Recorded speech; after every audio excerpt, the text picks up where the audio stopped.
नमस्कार मित्रों, भगवत चर्चा में एक बार फिर आप सबका स्वागत है। आज 8वें अध्याय अक्षर ब्रह्म योग के आखिरी श्लोक यानी 28वें श्लोक पे हम चर्चा करेंगे। 28वां श्लोक अद्भुत है, क्रांतिकारी है कई कई मायनों में।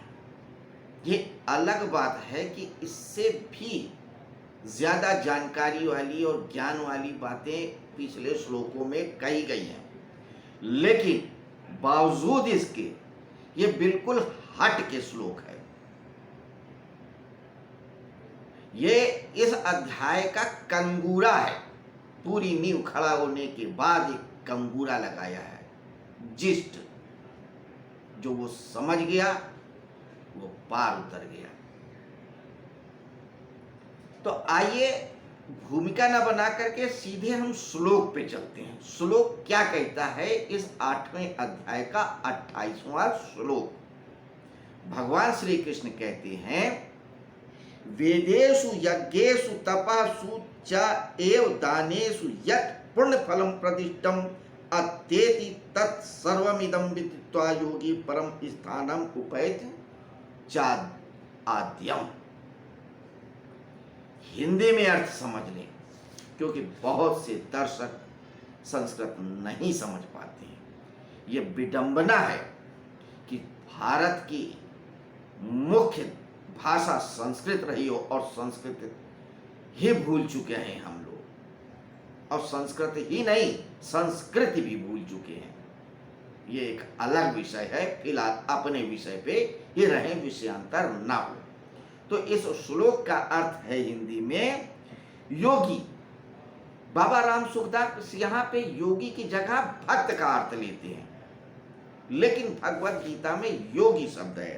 कहते हैं वेदेषु यज्ञेषु तपसु च एव दानेषु यत् पुण्य फलम प्रतिष्ठम अत्येति तत् सर्वमिदं विदित्वा योगी परम स्थानम उपैति चाद्यम। योगी परम स्थानम उपैति चाद्यम, कि योगी उस परम स्थान को प्राप्त कर लेता है। तो यहाँ पे भगवत गीता में शब्द योगी है, लेकिन बाबा राम सुखदास ने योगी शब्द का अर्थ भक्त लिया है, क्योंकि उन्होंने भक्ति भाव से इसकी व्याख्या किया है। तो हम भक्त और योगी दोनों शब्द को लेके चलेंगे, सम्यक रूप में समझने की कोशिश करेंगे। एक्चुअली है क्या कि भगवत गीता पे जितने लोगों ने बोला है उतने लोगों ने अपनी अपनी तरह से व्याख्या किया है। तो यहां पे बाबा राम सुखदास हैं तो वो भक्त की तरह लिखते हैं। तो अब क्या कहते हैं कि योगी यानी भक्त या योगी, जो भी समझो आप, चाहे भक्त समझो चाहे योगी। योगी इसको यानी इन दिस चैप्टर 8वें अध्याय यानी अक्षर ब्रह्म योग नामक अध्याय में इसको जान करके, यानी इस अध्याय में जो विषय कहेंगे उसको जान करके वेदों में, यज्ञों में, तपों में तथा दान में जो जो पुण्य फल कहे गए हैं उन सभी पुण्य फलों का अतिक्रमण कर जाता है और आदि स्थान परम महात्मा को प्राप्त हो जाता है। समझिए क्या कहते हैं कि जो योगी हो जाता है या भक्त हो जाता है, जो मुझको अपना सब कुछ मान लेता है वो भक्त, या जो सम पे स्थित हो गया है वो योगी। दोनों की बात एक ही है, क्योंकि दोनों का रिजल्टेंट और अनुभव एक ही होता है, उस परम सत्य का अनुभव हो जाना, उस परम पद को प्राप्त हो जाना। तो चाहे आप भक्त समझे और चाहे योगी समझे, अगर योगी समझते हैं तो उसको समझो कि समता में स्थित हो गया, समत्वम योग उच्यते, या अपनी आत्मा में स्थित हो गया है। और अगर भक्त समझते हैं तो वो भक्त जिसके लिए सिर्फ वासुदेव ही सर्व, वासुदेवा सर्व, बाकी कुछ नहीं है। There is nothing except Vasudeva. तो those who are the bhaktas or those who are the yogis, Krishna is saying that कि जो भी whatever are against, चाहे स्वर्ग हो, चाहे नरक हो, चाहे पुण्य हो, चाहे पाप हो, चाहे अच्छा हो, चाहे बुरा हो, चाहे ज्ञान हो, चाहे लाभ हो, चाहे हानि हो, whatever you getting, सब कुछ के वो पार चला जाता है। तो यहां तक कि वो वेदों में भी जो वर्णन किया गया है, धर्म में भी जो वर्णन किया गया है कि वेदों में, यज्ञों में अगर ज्ञान का पिपासु हो तो और वेद पढ़ता है तो वेद में भी जो पुण्य फल कहे गए उसके भी पार चला जाता है, उसको भी अतिक्रमण कर देता है। उसके लिए वेदों में जो पुण्य फल कहेंगे वो कोई मायने नहीं रखते हैं, नथिंग, उसके लिए वो कुछ भी नहीं है उस परम पद के आगे। तो वो वेदों में बताए हुए पुण्य फलों को, लाभ को भी वो कुछ नहीं समझता है। कौन? जो योगी है या भक्त है। या यज्ञों में अगर मान लो वो ज्ञान मार्गी नहीं है, कर्म मार्गी है, वो कर्म करता है। यज्ञ का मतलब सिर्फ वो धान जवा और मंत्र पढ़ करके अग्नि को समर्पित करके स्वाहा बोलने वाला ही यज्ञ नहीं होता है। यज्ञ का अर्थ कर्म।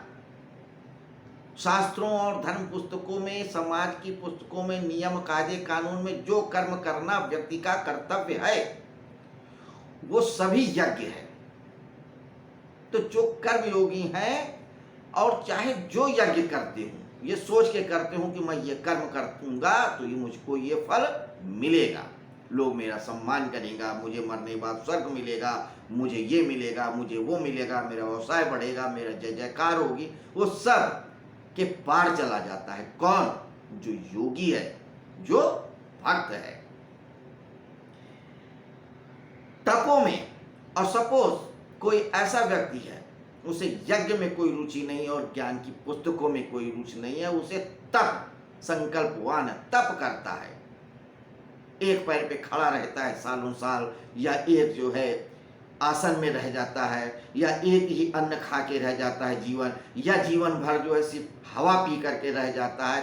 तप करने वाले, तपाने वाले खुद को जिस लाभ के लिए वो करते हैं उस लाभों को भी अतिक्रमण कर देता है।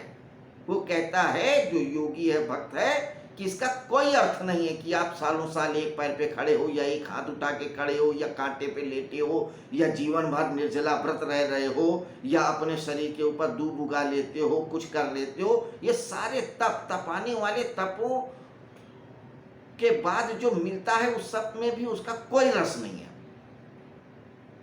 क्योंकि उसको परम पद का पता है। उसे पता है कि शुक्ल मार्ग और कृष्ण मार्ग के पार क्या है, क्योंकि वो जानता है कि शुक्ल मार्ग से भी जो पाया जाता है वो भी कहीं ना कहीं इच्छा है, और कृष्ण मार्ग से भी जो पाया जाता है वो भी कोई इच्छा है, और जो परम गति है, जो परमात्मा है, वो सारी इच्छाओं, अनिच्छाओं, राग, द्वेष, द्वंद्व सब से परे है। तो ये बड़ी क्रांति की बात है, बड़े साहस की बात है कि कोई व्यक्ति खड़ा होकर ये कह सके कि तुम जो कर रहे हो उसका कोई मूल्य नहीं है। एक व्यक्ति वेद पढ़ रहा है, पूरी जीवन उस साधना में लगी है, उसमें वेद को कंठस्थ करने में, वेदों का अर्थ करने में, वेदों का भाष्य करने में, वेदों का प्रचार करने में, और उससे कोई आके कह दे कि तुमने जो किया है इसका कोई मूल्य नहीं है। ये साहस की बात होती है। कोई व्यक्ति बहुत बड़े बड़े कर्म करता है, धर्मशालाएं बनवा देता है, बावड़ियां खुलवा देता है, करोड़ों का दान दे देता है, बच्चों की शिक्षा व्यवस्था कर देता है, स्त्रियों का जो है गरीब लड़कियों का विवाह करा देता है, कुछ भी कर देता है। उससे आप कहें कि ये जो कर रहे हो इसका कोई अर्थ नहीं है, ये साहस की बात है। तो कुछ भी करने वाला हो, चाहे ज्ञान मार्गी वाला हो और चाहे तप मार्गी वाला हो, योग का मार्गी हो, वो कहते हैं कि इन सब को भी पार कर जाता है। कौन? जो शुक्ल मार्ग और कृष्ण मार्ग दोनों को जान लेता है, जो उस परम गति यानी अगति में स्थित हो जाता है, जो समता में स्थित हो जाता है, जो भक्त हो जाता है। आसान नहीं है कह देना, कृष्ण जैसी ही चेतना कह सकती है। क्योंकि वो पूर्ण थे, और पूर्ण ही पूर्ण बात कह सकता है। पूर्ण तो सब है, लेकिन वो अपनी पूर्णता को जानते थे, उनके सब अधिकार में था या है। तो अर्जुन, तू कृष्ण मार्ग और शुक्ल मार्ग तो दोनों को जान, और इस अध्याय में जो जो विषय कहें उन सब को जान। क्या क्या जान? जो प्रश्न कहें कि यह ब्रह्म क्या है, अध्यात्म क्या है, कर्म क्या है, अधिभूत क्या है, अधियज्ञ क्या है, मरने के बाद मनुष्य की गति क्या है, ये जो जान जाता है वो इन सब के पार चला जाता है। तो यही कहते हैं कि जो भक्त है, जो योगी है, जो ब्रह्म को जानता है, अधियज्ञ को जानता है, अधिभूत को जानता है, कर्म को जानता है, मरने के बाद क्या होगा उसको भी जानता है, सगुण उपासना क्या है, निर्गुण उपासना क्या है, ब्रह्म क्या है, काल क्या है, शुक्ल की गति क्या है, कृष्ण गति क्या है, इन दोनों के पार क्या है, वो सब जान जाता है। और वो जगह चला जाता है जहां पे सब चीज का अतिक्रमण कर देता है। इन अर्थों में ये सूत्र, ये श्लोक अद्भुत है, अलग है। तो कोई व्यक्ति या अर्जुन अगर तू ये समझता है कि स्वर्ग इज द अल्टीमेट, तो यू आर रॉन्ग, गलत हो। तू गलत इंफॉर्मेशन है कि स्वर्ग ही सब कुछ है। अगर कोई तुमसे ये कहता ब्रह्म सब कुछ है, तो गलत कहता है, क्योंकि ब्रह्म भी एक अपरा प्रकृति का ही रूप है। ये जो ब्रह्मांड है, जो ब्रह्म है, वो अपरा शक्ति का ही एक फैलाव है। ब्रह्म का संस्कृत में अर्थ होता है विच इज एक्सपेंडिंग, जो फैल रहा है। अंडा मतलब ओवल शेप, तो जो ओवल शेप्ड है और फैल रहा है, that is the universe, that is the ब्रह्मांड। तो ये जो ब्रह्मांड भी फैल रहा है, जैसे भी एक बच्चा छोटा सा होता है, वो बड़ा होता है, फैल रहा है उसका शरीर, फिजिकल बॉडी। हम अपने आत्मसम्मान को बढ़ा लेते हैं, ज्ञान को बढ़ा लेते हैं, फैल रहा है। तो जो कुछ भी है ये अपरा प्रकृति है, और ये अपरा प्रकृति में जो कुछ भी आता है वो क्षर है, अक्षर नहीं है, नष्ट होने वाला है। और जो नष्ट होने वाला है वो परमात्मा नहीं हो सकता है। जिसे नष्ट ही होना है वो परमात्मा कैसा? ठीक, क्या डिफरेंस है हमारे और परमात्मा में? The difference is only that कि वो अक्षर है। अक्षर ब्रह्म इसलिए कहा कि उसका फैलाव हो रहा है। इस ब्रह्म की बात नहीं जो सिर्फ दिख रहा है, ये फिजिकल बॉडी नहीं, इसके सूक्ष्म शरीर के ऊपर। तो जो अक्षर ब्रह्म या जो परम सत्य है वो कभी नष्ट नहीं होता है। और अर्जुन जो इस अध्याय में वर्णित विषयों को जान जाता है कि ब्रह्म क्या है, कर्म क्या है, शरीर की सत्ता को प्रकट करने वाला जो त्याग होता है वो कर्म होता है। आपकी सत्ता जिससे प्रकट हो वही कर्म है, जो करने से त्यागना, छोड़ना। आप शब्द छोड़ते हो, आपको लोग विद्वान मान लेते हैं, तो आप जो भी त्याग करते हो उससे आपकी सत्ता पता लगती है, वही कर्म है। आप कहते हो मैं वकील हूँ, मैं नेता हूँ, मैं राजनेता हूँ, मैं समाज सेवी हूँ, मैं फलाना हूँ, मैं ढेमाका हूँ, ये कर्म आपके हैं, आप नहीं हो। ये जो कर्म आप कर रहे हैं वो है। तो जो कर्म को जान लेता है, अध्यात्म क्या है, जो आपका स्वभाव है वही अध्यात्म है। ब्रह्म क्या है, जो नष्ट नहीं होता है वही ब्रह्म है। अधिभूत क्या है, जो सारा का सारा अनुभव हो रहा है इस ब्रह्मांड के पर अपरा प्रकृति द्वारा, वही अधिभूत है।